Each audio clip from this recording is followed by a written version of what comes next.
కార్యకలాపాలు అన్నది నాకు అర్థం కాలేదు. ఎట్లా వ్యతిరేక కార్యకలాపాలు అవుతాయన్నది కూడా ఒకసారి పార్టీ పెద్దలు పునరాలోచించుకోవాలని చెప్పి నేను రిక్వెస్ట్ చేస్తూ ఉన్నాను.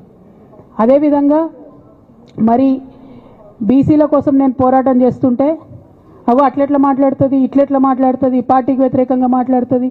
అరే నేను కాంగ్రెస్ పెద్దల మీద ఒత్తిడి తీసుకొస్తుంటే బీసీలకు 42% అమలు చేయాలంటే ఏది పడితే అది చిల్వల్ పల్వల్గా నా మీద రాపించడం, ప్రచారం చేయడం, చాలా దారుణమైనటువంటి పనులు పార్టీలో ఉన్నటువంటి కొందరు పని కట్టుకొని కత్తి కట్టుకొని నా మీద చేయడం జరిగింది. అట్లానే నేను ఒక మాట ఏమన్నా, సామాజిక తెలంగాణ సాధన కోసం నేను కట్టుబడి ఉన్నా అన్న. మళ్ళీ తప్పేముంది? అసలు నాకు జన్మనిచ్చినటువంటి నా తండ్రి, ఈ ప్రాణాన్ని భిక్షగా ఇచ్చినటువంటి నా తండ్రి, ఆయన చిటికెన వేలు పట్టుకొని నేను ఓనమాలు నేర్చుకున్న ఉద్యమాలు ఎట్లా చేయాలని, ఆయన చిటికెల వేలు పట్టుకొని ప్రజలంటే ఏంది, ప్రజా సమస్యలు అంటే ఏంది, ఎందుకోసం దాని మీద గలమెత్తాలని చెప్పి నేను నేర్చుకున్నా. ఆ నాయకుడి స్ఫూర్తిగానే నేను సామాజిక తెలంగాణ మాట్లాడినా. భారతదేశం మొత్తంలో ఇన్ని రాష్ట్రాల్లో ముఖ్యమంత్రులు అయితే 75 ఏళ్ళ స్వతంత్ర భారతదేశం, 79 ఏళ్ళు స్వతంత్ర భారతదేశంలో దళితులకి 3 ఎకరాల భూమి ఇస్తా అని చెప్పినటువంటి ఏకైక గొప్ప నాయకుడు కేసీఆర్ గారు. ఆయన దగ్గర నుంచే కదా నేను సామాజిక తెలంగాణ ఎజెండా నేర్చుకున్నది. బీసీలకు ఎవరు వృత్తి పనిదారులు ఉంటే వాళ్ళకి చేయూతనిస్తా అని చెప్పినటువంటి ఏకైక ముఖ్యమంత్రి కేసీఆర్ గారు. చెప్పినట్టుగా డబ్బులు ఇచ్చిండు కూడా, ప్రతి కులాన్ని కాపాడుకునే ప్రయత్నం చేసిండు. అది కాదా సామాజిక తెలంగాణ? నేను మే 1 నాడు లేబర్ డే రోజు మాట్లాడితే దాన్ని చిల్వల్ పలువలు చేసి సామాజిక తెలంగాణ పేరుతోని కవిత పార్టీ పెడుతుందని చెప్పి నేను నిన్న చెప్పిన 2 పేర్లు పని కట్టుకొని నా మీద దుష్ప్రచారం చేసిండ్రు. నేనేమైనా తప్పు మాట్లాడినా? బీఆర్ఎస్ పార్టీ వ్యతిరేకమా సామాజిక తెలంగాణ నినాదానికి? బీఆర్ఎస్ పార్టీకి సామాజిక తెలంగాణ అవసరం లేదా? భౌగోళిక తెలంగాణ వస్తే సరిపోతుందా? బంగారు తెలంగాణ కావాలని కేసీఆర్ గారు ఇచ్చిన నినాదమే కదా.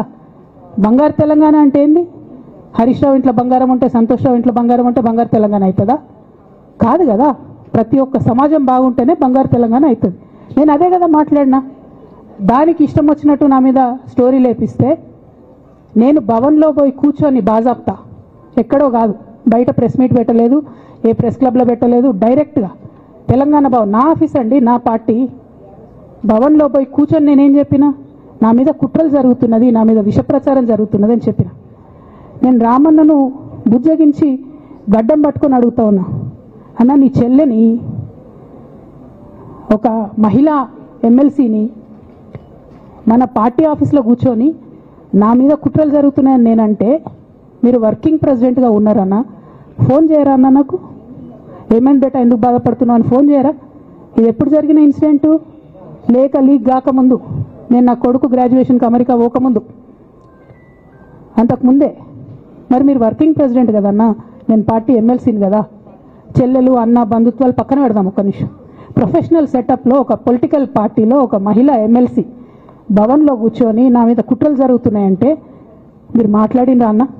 103 రోజులు అయిపోయిందన్న ఇయ్యాలటికి, ఒక్క మాట మాట్లాడినరా? కేసీఆర్ గారు దగ్గర నుంచి కమ్యూనికేషన్ రావాలని నేను ఎక్స్పెక్ట్ చేయలే. వారు పెద్దవారు, వారికి అనేకమైన పనులు ఉంటాయి. మొత్తం పార్టీని ఇప్పుడు పునర్నిర్మించుకోవాల్సిన అవసరం ఉంది. తెలంగాణకు జరుగుతున్నటువంటి అన్యాయాన్ని వారు ఎప్పటికప్పుడు దిశానిర్దేశం చేయాల్సిన అవసరం ఉంది. కానీ వర్కింగ్ ప్రెసిడెంట్ గారి దగ్గర నుంచి ఫోన్ రాకపోవడం మాత్రం ఒక మాట అనిపించింది నాకు.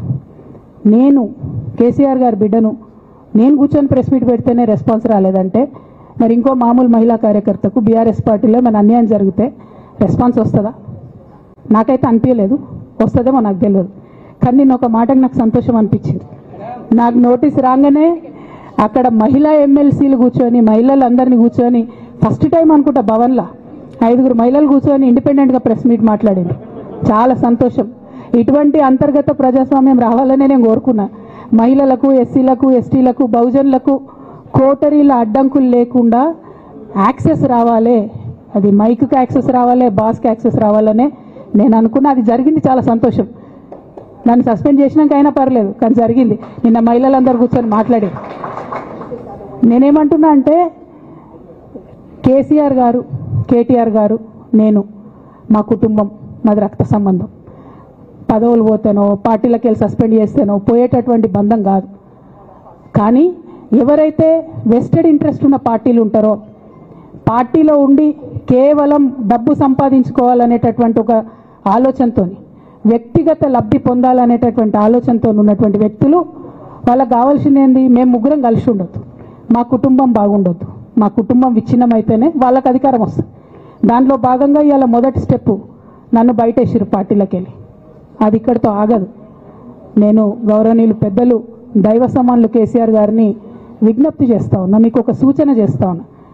దయచేసి మీ చుట్టూ ఏం జరుగుతున్నదో ఒకసారి చూసుకోండి నాన్న. నన్ను ఇవాళ బయటకు పంపొచ్చు, నేను మీలాగా స్ట్రేట్ ఫార్వర్డ్ ఉంటా, నిజాలు మాట్లాడతా. నేను ఉద్యమం నేపథ్యం నుండి వచ్చిన కాబట్టి నాగ్గా